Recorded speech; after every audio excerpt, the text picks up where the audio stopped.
Murder on All Hallows Eve at the Museum. Chapter 1. The Festival of Shadows. Good evening, dear listeners. This is Stephen, your guide through the shadows of mystery here at Cozy Mysteries. Tonight, I invite you to walk beside me as we follow a most peculiar case, one that unfolded on a crisp autumn evening when the boundary between past and present grew dangerously thin. The British Museum stood resplendent that All Hallows Eve, its grand facade illuminated by cunningly placed lanterns that cast dancing shadows across the ancient stonework. Inside, the institution had transformed itself into something unprecedented, a journey through history's most fascinating eras, where costume children would collect treats from 6 different periods: Roman, medieval, Viking, Tudor, Victorian, and ancient Egyptian. The architect of this ambitious event was Dr. Edmund Harrington, a man whose passion for making history accessible to young minds had earned him both admirers and critics. Some called him visionary, others suggested he was cheapening the museum's dignity. But on this evening, as families queued eagerly at the entrance, none could deny the infectious excitement his vision had created. Among the invited guests stood a small, impeccably dressed gentleman whose egg-shaped head and magnificent moustaches marked him as distinctly foreign. He observed the proceedings with keen interest, his green eyes missing nothing. The museum had invited him as a gesture of respect. His reputation for solving impossible puzzles had reached even these hallowed halls. 6 curators had volunteered to lead the trick-or-treat tours, each stationed in their respective galleries. In the Roman section stood Marcus Pemberton, his authentic centurion armour gleaming under the display lights. The medieval gallery was presided over by Dr. Sarah Coldwell, resplendent in a lady's gown of burgundy velvet. The Viking area boasted Thomas Alder in impressive warrior garb, while the Tudor section featured young Jennifer Mills in an elaborate court dress. The Victorian gallery was managed by the stern Professor Harold Whitmore, his costume complete with top hat and pocket watch. Finally, the Egyptian section awaited visitors under the watchful eye of Dr. Amira Hassan, dressed as Cleopatra herself, her knowledge of the ancient dynasties unmatched in the institution. The evening's schedule was precisely orchestrated. Groups of 15 children would spend exactly 10 minutes at each station before moving to the next. The route was fixed: Roman, medieval, Viking, Tudor, Victorian, and finally Egyptian. This rigid timing, designed to prevent crowding, would prove to be the evening's most crucial detail. As the first group of excited children entered the Roman gallery at precisely 6 o'clock, their delighted squeals echoing off ancient marble, the small Belgian gentleman smiled indulgently. The little grey cells, as he was fond of calling them, noted every detail with characteristic precision. He could not know that within 90 minutes this carefully planned celebration would transform into a scene of murder most foul. The clock approached 7:20, and in the Egyptian gallery, something terrible awaited discovery. Chapter 2. The Crimson Discovery. The evening had progressed with mechanical precision for the first hour. Groups rotated through their stations like clockwork, children's laughter mingling with the curator's enthusiastic historical presentations. The Belgian gentleman wandered freely, observing with interest how each curator had adapted their knowledge for young minds. He paused particularly long in the Roman section, where Marcus Pemberton demonstrated gladiatorial combat techniques with wooden swords, much to the children's delight. The curator was a tall man in his early 40s, athletic despite his scholarly profession. His costume showed remarkable attention to detail, each leather strap properly fastened, each piece of armour historically accurate. Dr. Sarah Coldwell's medieval presentations centred on chivalry and castle life. She distributed candy from a replica of a medieval coffer, explaining that such boxes once held treasures beyond imagining. Her manner was warm but efficient, keeping precisely to the 10-minute schedule. The Belgian gentleman noted her consulting her watch with some frequency. The opening ceremony at 6:30 had been a spectacle of its own.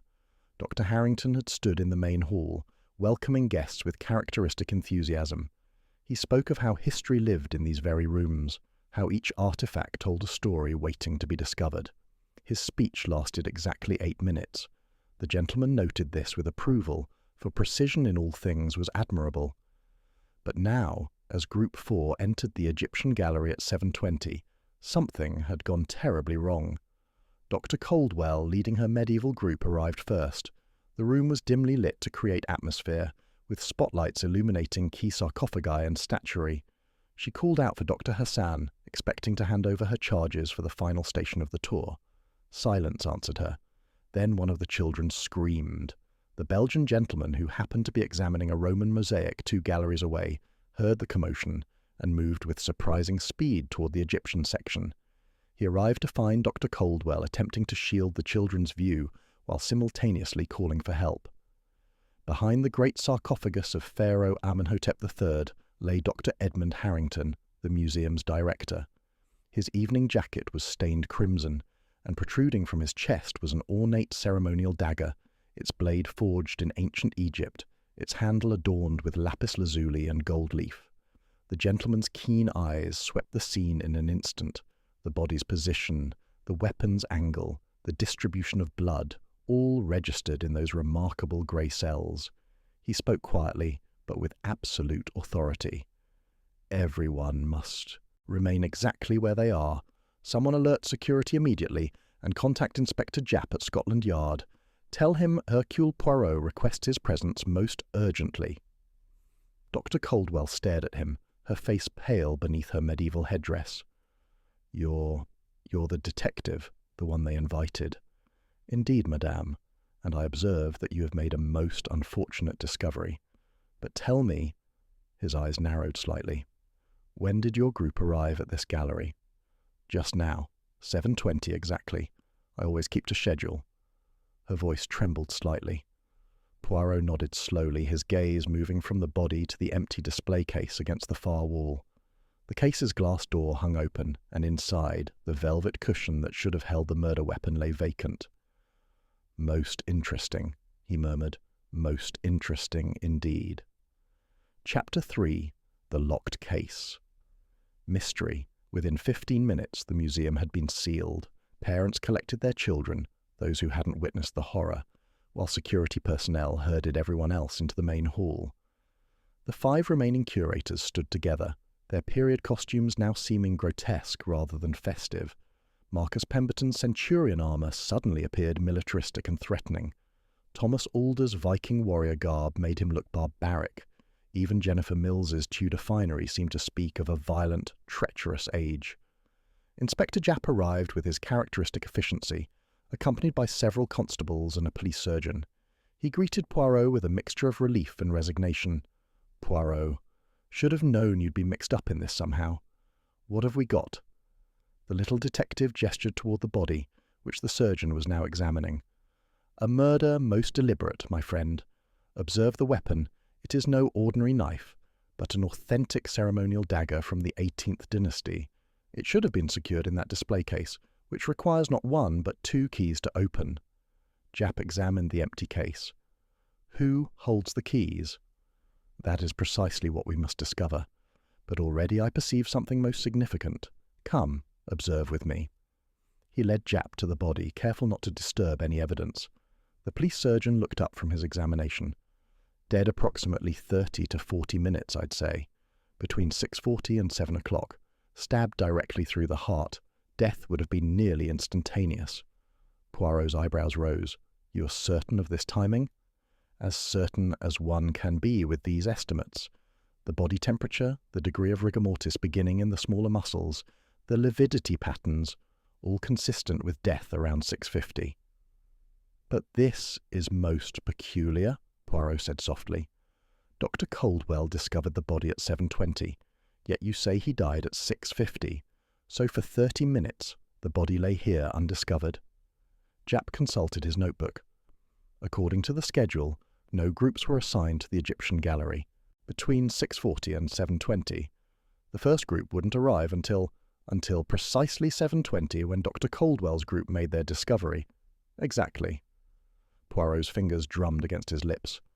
But consider, mon ami, the Egyptian gallery was the final stop on the tour route. Before 7:20, no children should have been here at all. So, whoever killed him knew about this gap in the schedule, Japp concluded. Indeed, The killer understood the precise timing of the evening's events. Now, let us examine this remarkable weapon. The dagger, now carefully removed and tagged as evidence, lay on a nearby table.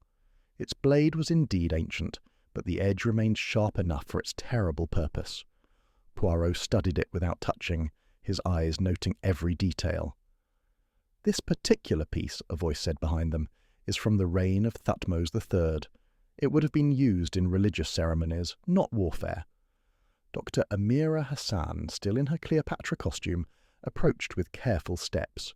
Her face was composed, but her hands trembled slightly. "You are the curator of this section?" Poirot asked gently. "Yes. That dagger has been in our collection for 12 years. The case requires 2 keys, one held by me, one by Dr. Harrington himself." She paused, her voice catching. "I checked the case at 6:15 before the first group arrived. It was locked, and the dagger was in place." Chapter 4. The Dance of Minutes. Poirot requested that all 6 curators be gathered in the museum's administrative office, a spacious room lined with filing cabinets and reference books. The period costumes seemed even more incongruous here, surrounded by modern furniture and electric lighting. Each curator sat with the particular stillness of those who have received a profound shock.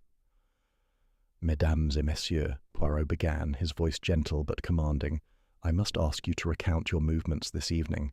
Every detail is of importance, no matter how small it may seem to you. Let us begin with the opening ceremony at 6:30. Where was each of you at this time?" Marcus Pemberton spoke first, his centurion costume creaking slightly as he shifted. "We were all in the main hall. Dr. Harrington wanted all curators present for his opening remarks. It was rather insistent upon that point. And after the ceremony concluded at 6:38, we went to our respective stations," Dr. Coldwell said.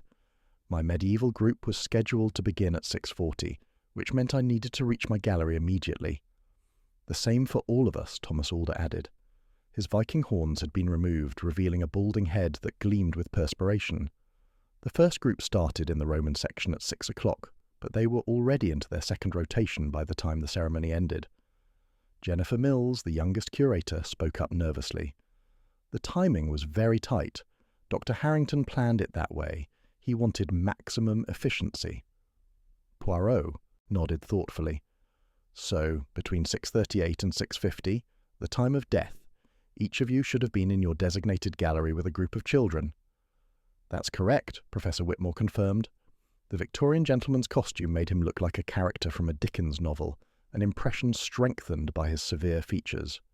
"Except," Poirot murmured, "someone was not where they should have been. Someone found time to visit the Egyptian gallery, unlock a secured case, remove a ceremonial dagger, and murder Dr. Harrington. All of this accomplished within a window of perhaps 12 minutes. 12 minutes? Japp questioned. But yes, if the ceremony ended at 6:38 and curators needed time to reach their stations, we can assume they arrived by 6:40 at the latest. Dr. Harrington died at approximately 6:50. This gives our killer only 10 minutes to plan and execute their crime." He paused. "Unless, of course, the murder was not committed when we assume." Dr. Hassan's eyes widened. "What do you mean?" "I mean, madame, that we must question all our assumptions, the rigidity of the schedule. Perhaps this is not the constraint we imagine, but rather the key to everything." His green eyes swept across each face. "Let me ask you this. Did anyone deviate from their assigned station this evening, even for a moment?" The curators exchanged glances, each waiting for someone else to speak first. Finally, Marcus Pemberton cleared his throat. I stepped away briefly around 6:45, just for a moment. I needed water. The armour is quite hot under these lights." "For how long were you absent?" 3 minutes, perhaps 4, no more than that." "And your current group?" "They were examining the Roman weapons display. I could see them the entire time from the water fountain." Poirot made a note. "Anyone else?" One by one, small admissions emerged. Professor Whitmore had briefly chased a child who had wandered off. Dr. Coldwell had returned to her office for additional candy. Each absence was brief, explained, seemingly innocent. Yet Poirot listened to each confession with the same intense attention. his remarkable mind cataloguing every detail, every hesitation, every micro-expression that flitted across these faces. "Most interesting," he said finally. "Now, let us discuss something else. Dr. Harrington himself. What manner of man was he?" Chapter 5. The Director's Shadow. The question hung in the air, and the silence that followed spoke volumes. Finally, Professor Whitmore broke it with a dry laugh. "What manner of man? That's a loaded question if ever I heard one, Mr. Poirot." "Then perhaps you would care to provide an honest answer, Professor. We are investigating a murder, after all. Politeness toward the dead must yield to truth." Whitmore adjusted his Victorian top hat, which sat on the desk beside him. "Very well. Edmund Harrington was ambitious, innovative, and utterly ruthless when it came to his vision for this museum. He believed that institutions like ours needed to become more accessible to the common public. You disagreed with this philosophy? I believed that the British Museum should maintain certain standards of dignity. Tonight's Halloween carnival was exactly the sort of thing I opposed. History is not entertainment," Dr. Coldwell interjected, her voice careful. Dr. Harrington had his methods, but his heart was in the right place. He genuinely wanted to inspire children's interest in history, even if it meant turning sacred galleries into trick-or-treat venues. Professor Whitmore's voice dripped with disdain. Poirot held up a hand. "Let us not debate the merits of his ideas. Instead, tell me about his personal relationships. Was he married?" A distinct tension rippled through the group. Jennifer Mills stared at her hands. Thomas Alder shifted uncomfortably in his Viking garb. It was Dr. Hassan who finally answered. "He was married to Lydia Harrington, yes. She's a curator at the Victoria and Albert Museum. They've been married for 15 years. "A happy marriage?" The silence returned, heavier than before. Marcus Pemberton stood abruptly, his armour clanking. "If you're asking whether there were rumours, Mr. Poirot, then yes, there were always rumours about Edmund. He was a charismatic man, and he formed attachments easily." "Attachments?" "Affairs, Mr. Poirot. Let's call them what they were." Pemberton's voice had gone hard. Edmund had affairs, several of them over the years. "And did any of these affairs involve anyone present in this room?" The question landed like a physical blow. Jennifer Mills gasped audibly. Professor Whitmore's face flushed crimson. Thomas Alder looked ready to bolt from his chair. Inspector Japp leaned forward, his policeman's instincts fully engaged now. "Mr. Pemberton, if you have information relevant to this investigation—" "I have no proof of anything," Pemberton said quickly. "I'm merely stating what everyone in this museum has known for years.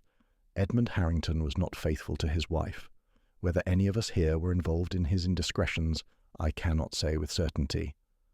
But his eyes, Poirot noted, flickered briefly toward Dr. Hassan before looking away. "Very well," Poirot said. "Let us approach this from another direction. The murder weapon, this ceremonial dagger, it was kept in a locked case that required 2 keys. Dr. Hassan held one key. Dr. Harrington held the other.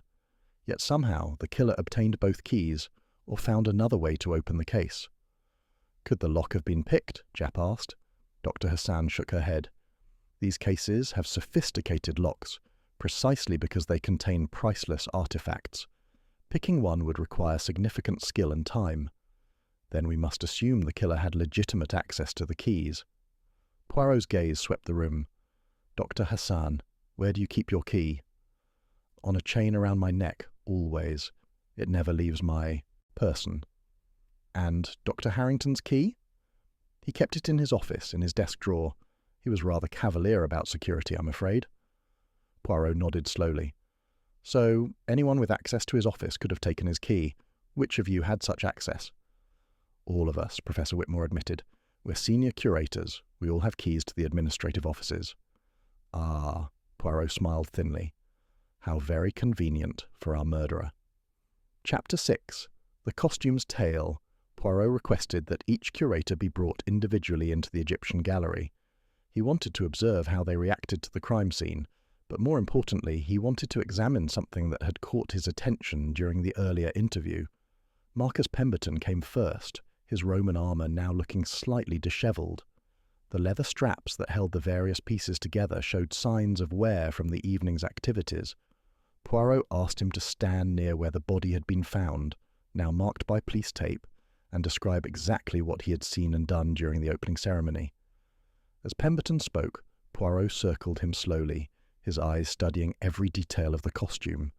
The armour itself was museum quality, authentic in every detail, but it was the leather straps that drew Poirot's attention, particularly where they crossed at the chest and shoulders. "You have worn this costume before tonight?" Poirot inquired. "Yes, several times for educational demonstrations. It's my own personal collection, actually. I'm something of a Roman history enthusiast." "Indeed? And you maintain it yourself?" "Of course. These pieces require careful preservation." Poirot nodded, making small notes in his ever-present notebook.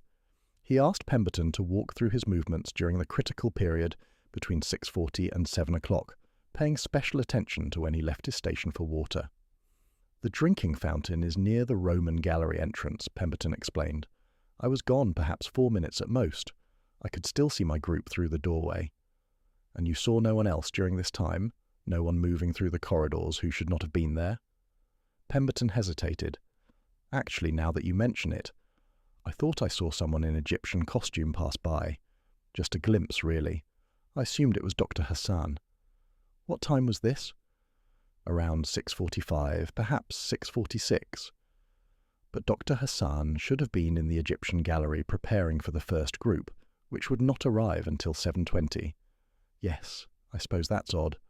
But I only saw them for a second. I might have been mistaken about the costume." Poirot thanked him and asked for the next curator.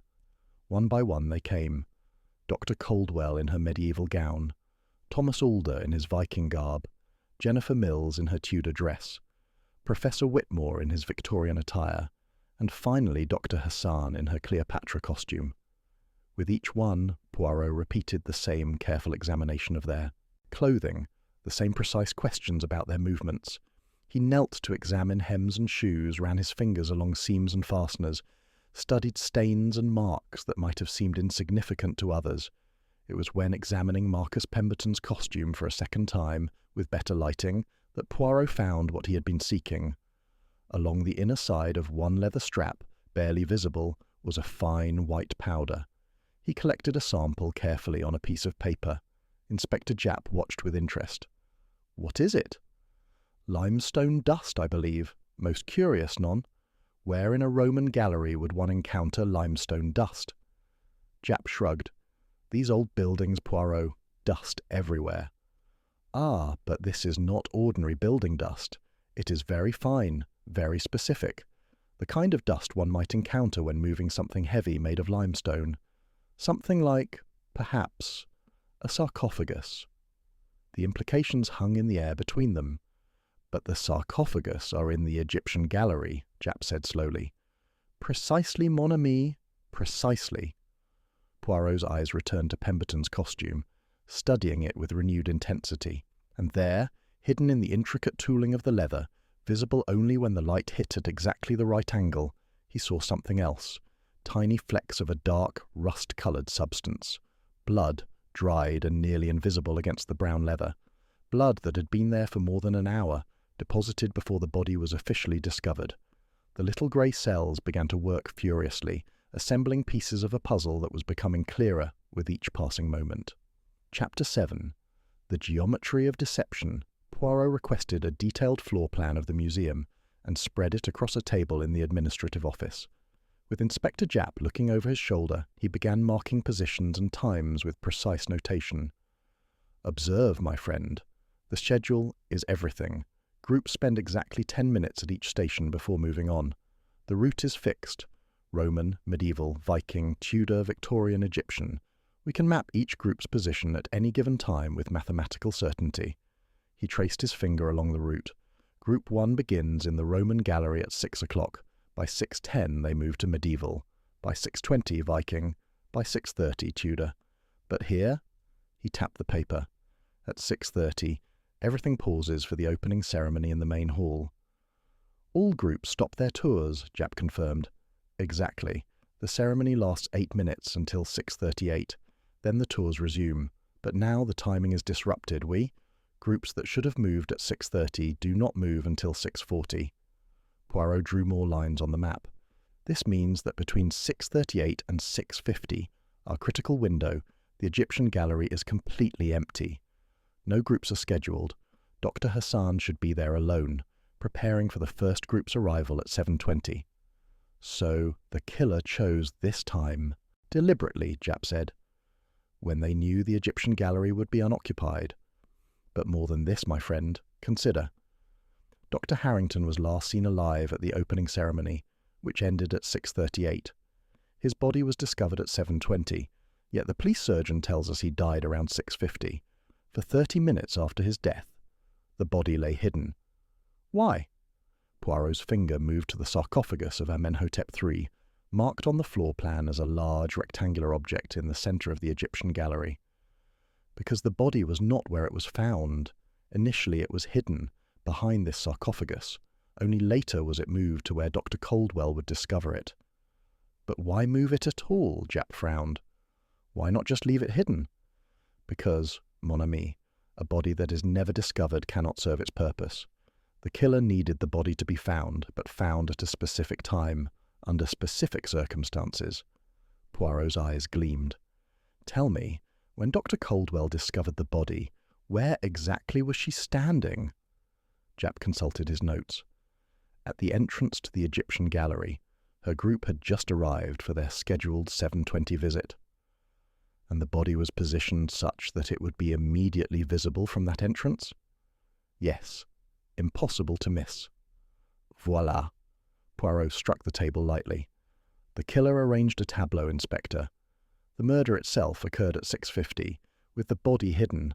Then, sometime before 7:20, the killer returned, moved the body into plain view, and arranged for its inevitable discovery. But the killer took a huge risk returning to the scene. Did they? Consider the schedule again. Between 7:10 and 7:20, where was every curator? Japp studied the timeline, with their groups in their designated galleries. And the corridors between galleries? Would be empty, because all groups would be inside the galleries for their 10-minute presentations. Poirot nodded with satisfaction. So, our killer had a window of opportunity, perhaps 5 minutes, when they could move through the museum unseen, reposition the body and return to their station before anyone noticed their absence. The limestone dust on Pemberton's costume, Japp said suddenly, from moving the sarcophagus to hide the body initially. And the blood on his leather straps hidden in the tooling, blood that was there before the body was officially discovered. Poirot leaned back in his chair. But we must prove not just that Marcus Pemberton committed this murder, but why. And for that, we must understand the relationship between our Roman curator and the director's wife. Chapter 8. The Heart's Betrayal.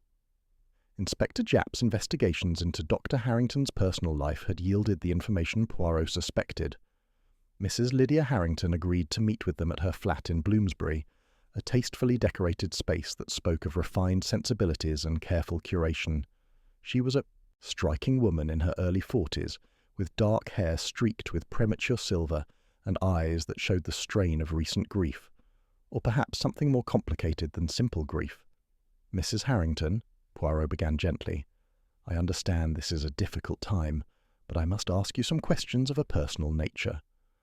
About Edmund's affairs, you mean? Her voice was steady, resigned. Everyone knew, Mr. Poirot. I certainly knew. We had reached an understanding years ago. He would be discreet, and I would maintain the appearance of a proper marriage. It suited us both. But sometimes, madame, such arrangements become complicated. She smiled sadly. You want to know about Marcus? Marcus Pemberton, the Roman history curator? Yes. We've been seeing each other for about 18 months now. Edmund knew, of course. He didn't care, or at least I thought he didn't care. Her hands twisted in her lap. But recently, things changed. In what way? Marcus wanted me to divorce Edmund. He wanted us to marry to stop hiding our relationship. But Edmund refused to grant me a divorce. He said it would damage his reputation at the museum, that the board wouldn't approve of a divorce director. She laughed bitterly. His reputation. as if everyone didn't already know about his various mistresses. "So, you were trapped," Poirot observed. "We both were." Marcus became increasingly frustrated. "We had terrible arguments about it. He wanted to confront Edmund directly, but I begged him not to. I was afraid of what might happen." "Afraid he might become violent?" Lydia Harrington met Poirot's eyes steadily. "Marcus has a temper, Mr. Poirot. He tries to control it, but when he feels cornered or desperate— Yes, I was afraid of what he might do." After leaving Mrs. Harrington, Poirot and Japp returned to the museum. Poirot requested that they examine Dr. Harrington's office, particularly his desk where he kept the key to the Egyptian display case. The office was a large room with windows overlooking the museum's courtyard. Bookshelves lined every wall, and the desk was covered with papers and correspondence. In the top drawer they found a ring of keys, one of which was labelled Egyptian Gallery Display Cases. "So Pemberton could have taken this key at any time," Japp said. "All the senior curators have access to this office." "But observe, my friend, there is no dust on this key, no marks of being recently handled." Poirot examined it closely. "I do not think this key was used to open the display case." "Then how did the killer access the dagger?" "Perhaps they did not need to open the case at all," Poirot murmured. "Perhaps the case was already open." He turned to the museum security log, which had been provided by the head of security. According to the records, Dr. Hassan had checked the Egyptian Gallery's display cases at 6:15, before the evening's events began. All cases had been locked and secured. But Poirot noticed something interesting. The log showed that Dr. Harrington himself had visited the Egyptian Gallery at 5:45, signed in by security, purpose listed as pre-event inspection. If Dr. Harrington opened the case during his inspection, Poirot reasoned, and failed to properly relock it, then Pemberton wouldn't have needed the key at all, Japp finished. He could have simply opened the case and taken the dagger. Precisely. And this fits with our timeline. Dr. Harrington discovers the improperly locked case, perhaps during the opening ceremony. He goes to investigate after the ceremony ends, at 6:38. Pemberton, who has been watching for an opportunity, follows him. They are alone in the Egyptian Gallery. The confrontation turns violent. Poirot paused, his eyes distant as he reconstructed the scene in his mind. Pemberton grabs the dagger, perhaps in the heat of argument, perhaps with premeditation. The struggle is brief. Dr. Harrington falls behind the sarcophagus. Pemberton realizes what he has done. He must hide the body, at least temporarily, while he establishes his alibi with his Roman gallery tour. But he returns later to move the body into view. Yes, because a missing director would prompt an immediate search of the museum. But a murdered director, found at a specific time and place, allows Pemberton to maintain his alibi. He was in the Roman gallery when the body was discovered. How could he be the killer? Chapter 9. The Candy's Testimony. Poirot requested one final interview with Marcus Pemberton, but this time with a twist. He asked that Pemberton bring with him the trick-or-treat bag he had used during the evening, standard issue for all curators, used to carry extra candy for distribution. Pemberton arrived with the bag, a canvas tote emblazoned with the museum's logo. He seemed more nervous now, perhaps sensing that the investigation was closing in around him. "Mr. Pemberton," Poirot said, "may I examine your candy bag?" "My candy bag? Why on earth?" "Indulge me, if you please." Reluctantly, Pemberton handed over the bag. Poirot emptied its contents onto the table, wrapped chocolates, lollipops, hard candies, and several small bags of what appeared to be themed confections. Each gallery distributed candy appropriate to its historical period, Poirot observed. "The Roman gallery. What candy did you distribute?" "Gold chocolate coins, meant to resemble Roman currency." "And the Egyptian gallery?" "Mummy-shaped marshmallows and chocolate scarabs," Dr. Hassan, who had been asked to attend this interview, confirmed. Poirot carefully separated the candies into categories: Roman coins, medieval shields, Viking ships, Tudor roses, Victorian cameos, and there, mixed in with the others, 3 mummy-shaped marshmallows and 2 chocolate scarabs. "Most interesting," Poirot murmured. "Tell me, Mr. Pemberton, how did you come to have Egyptian-themed candy in your bag?" Pemberton's face had gone pale. Children, must have given them to me. They were trading candies with each other. But the Egyptian gallery was the final stop on the tour route. The first group did not reach Dr. Hassan's station until 7:20. Yet these candies are in your possession, and according to your statement, you never left your Roman gallery station except for those few minutes to get water around 6:45. Poirot's voice was soft but relentless.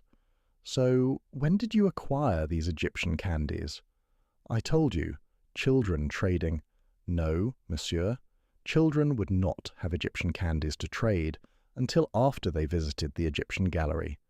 The only way you could have these candies is if you visited the Egyptian gallery yourself and took them directly from Dr. Hassan's supply. This is ridiculous. I might have picked them up from anywhere. From behind the sarcophagus of Amenhotep III, perhaps? Poirot's eyes were like steel. From the very spot where you hid Dr. Harrington's body. The room went silent. Pemberton stared at the candies as if they were venomous snakes. Let me reconstruct what happened, Poirot said. You murdered Dr. Harrington at approximately 6:50 in the Egyptian gallery. In the struggle, you pushed him against the display table where Dr. Hassan kept her candy supplies. The body fell behind the sarcophagus. Some candies spilled, and in your haste to hide the body, several of these candies became mixed with your own supply, probably when you leaned over the sarcophagus to arrange the body. You can't prove? The limestone dust on your costume proves you moved the sarcophagus. The blood on your leather straps proves you handled the body before it was officially discovered. And these candies prove you were in the Egyptian gallery taking items that would not be available to any curator until after 7:20. Poirot leaned forward. You returned to move the body into view, and in doing so, you accidentally took these candies. A small detail, but the little grey cells, they notice such things. Pemberton's resistance collapsed. His shoulders sagged, and when he spoke, his voice was hollow with defeat. He wouldn't let her go, Pemberton whispered, his earlier bravado completely evaporated. Lydia wanted to be free, wanted us to have a real life together. But Edmund kept her trapped like some artifact in one of his display cases. Not because he loved her, he didn't. It was all about control, about his image. Inspector Japp moved slightly closer, his notebook ready, but Poirot raised a hand, allowing Pemberton to continue at his own pace. I confronted him after the opening ceremony. I followed him to the Egyptian gallery. He'd gone to check on something with one of the display cases. I told him I knew about all his affairs, that he was a hypocrite, that he had to grant Lydia a divorce. Pemberton's hands clenched into fists. He laughed at me, actually laughed, said I was welcome to his used goods, as he called her, but that he'd never divorce her because it would be inconvenient. And so you struck him, Poirot said quietly. The dagger was right there, on the table beside the open case. He'd taken it out, was examining it. I grabbed it. I just wanted to frighten him, to make him take me seriously. But he lunged at me, tried to take it back, and... Pemberton's voice broke. It happened so fast. Suddenly he was falling, and there was blood, and I realized what I'd done. So you hid the body behind the sarcophagus? I panicked. I knew if he was found immediately, everyone would remember our argument, remember me following him. But if I could establish that I was in my gallery with a group of children when he died, then I'd be safe. I just needed time.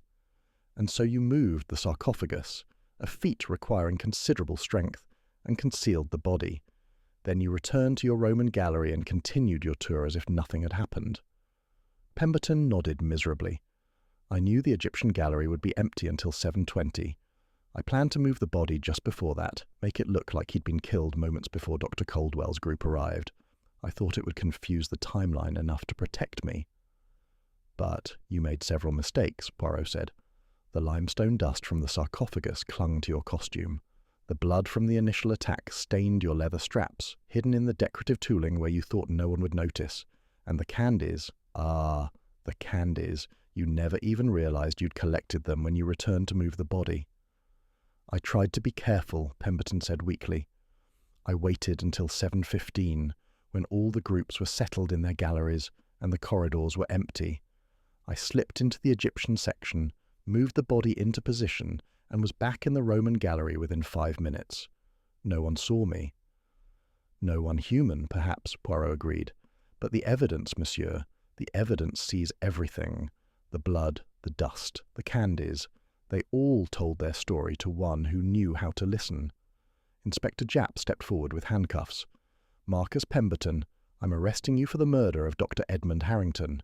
You are not obliged to say anything, but anything you do say may be given in evidence." As Japp led the defeated man away, Dr. Hassan approached Poirot, her Cleopatra costume somehow seeming less theatrical now, more dignified in the gravity of the moment. "How did you know to look at the candy, Mr. Poirot? Of all the details, why that one?" Poirot smiled gently. "Because, madame, I observed something curious when examining the crime scene. There were 2 chocolate scarabs on the floor near where the body was originally hidden. They seemed out of place. Why would candy be on the floor in a gallery that had not yet received any tour groups? It suggested that someone had disturbed your candy supply during the critical time period. From there, it was merely a matter of determining which curator might have inadvertently collected some of your candies." "Remarkable," she breathed. "Non, merely logical. The little grey cells, they arrange the facts in proper order, and the truth reveals itself." Chapter 10. The Order of Things. 3 days later, dear listeners, Hercule Poirot sat in his comfortable chair, the evening newspaper folded beside him, a cup of his preferred hot chocolate cooling on the side table. Inspector Japp had stopped by to share the final details of the case, though, of course, the essential facts were already known to Poirot's satisfaction. "Pemberton's confessed everything," Japp reported, settling into the opposite chair. "The full statement matches your reconstruction almost exactly. He's been charged with murder, though his barrister's already talking about crime of passion, reduced culpability, all that legal manoeuvring." "And Mrs. Harrington?" "Devastated, naturally. Claims she had no idea Pemberton was planning anything. I believe her. She seems genuinely horrified by what he did in her name." Japp shook his head. "What a waste. A man's life ended, another man's life ruined, all over a divorce that probably would have been granted eventually anyway. Ah, but passion, mon ami, it does not think logically. It does not wait for eventually. It demands immediate satisfaction." Poirot sipped his chocolate thoughtfully. Mr. Pemberton saw himself as trapped, saw the woman he loved as trapped, and in his mind there was only one solution. "Still," Japp persisted, "it was a clever plan.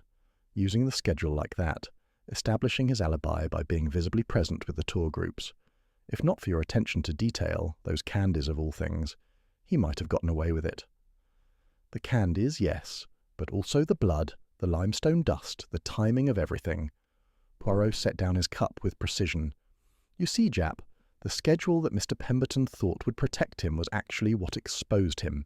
He understood the mechanics of it, when galleries would be empty, when corridors would be unoccupied, but he failed to consider all the small ways that his movements would leave traces. The costume was inspired, though. I'll give him that," Japp admitted. "All those leather straps and decorative tooling, perfect for hiding bloodstains. Any other outfit would have shown the evidence clearly." "Indeed. But this, too, was part of his mistake. He thought the elaborate costume would conceal the evidence. Instead, it preserved it, held it in place for someone with the eyes to see." Poirot's green eyes gleamed with satisfaction. "And the Egyptian dagger. Choosing that weapon was meant to cast suspicion on Dr. Hassan, was it not?" "That's what he says. Thought if the murder weapon came from the Egyptian collection, we'd naturally look at the Egyptian curator first. Instead, it just made the whole thing more complicated, drew more attention to the crime scene." "Precisely. Too clever by half, as you English say. A simple murder might have been harder to solve. But this elaborate staging, this attempt to manipulate our perceptions, it provided too many clues, too many opportunities for the truth to emerge." Japp rose to leave, pausing at the door. "You know, Poirot, I've worked with you on dozens of cases, and I still don't quite understand how your mind works. How did you know to focus on Pemberton from the start?" "Ah, but I did not focus on him from the start, my friend. I simply observed everything and allowed the facts to arrange themselves. The limestone dust suggested someone had moved the sarcophagus. The blood suggested someone had handled the body before it was discovered.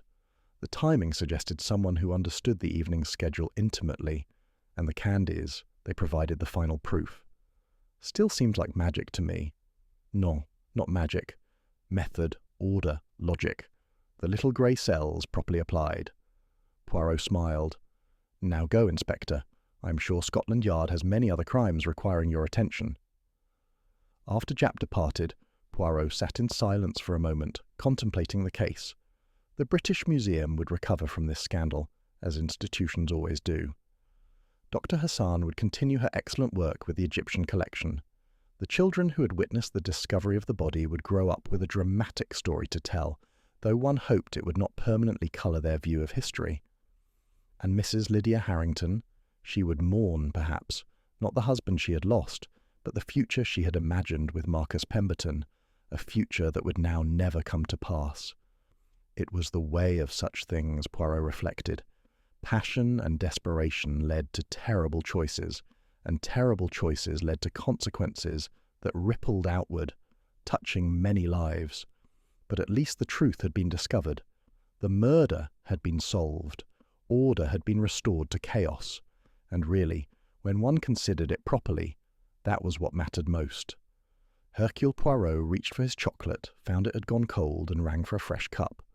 Outside, London continued its evening routine, unaware that in one small sitting room a great detective had solved another impossible puzzle. The little grey cells had prevailed once more, as they always did, given proper application and method. And so, dear listeners, concludes our tale of murder on All Hallows Eve at the British Museum. A crime of passion, disguised as a clever puzzle, but ultimately exposed by the smallest of details, candies that should not have been where they were, dust that told a story of hidden movements, and blood that marked the guilty no matter how well concealed. This is Stephen, signing off from Cozy Mysteries. Until our next investigation, may your own mysteries be of the pleasant variety, and may justice always prevail. Good night.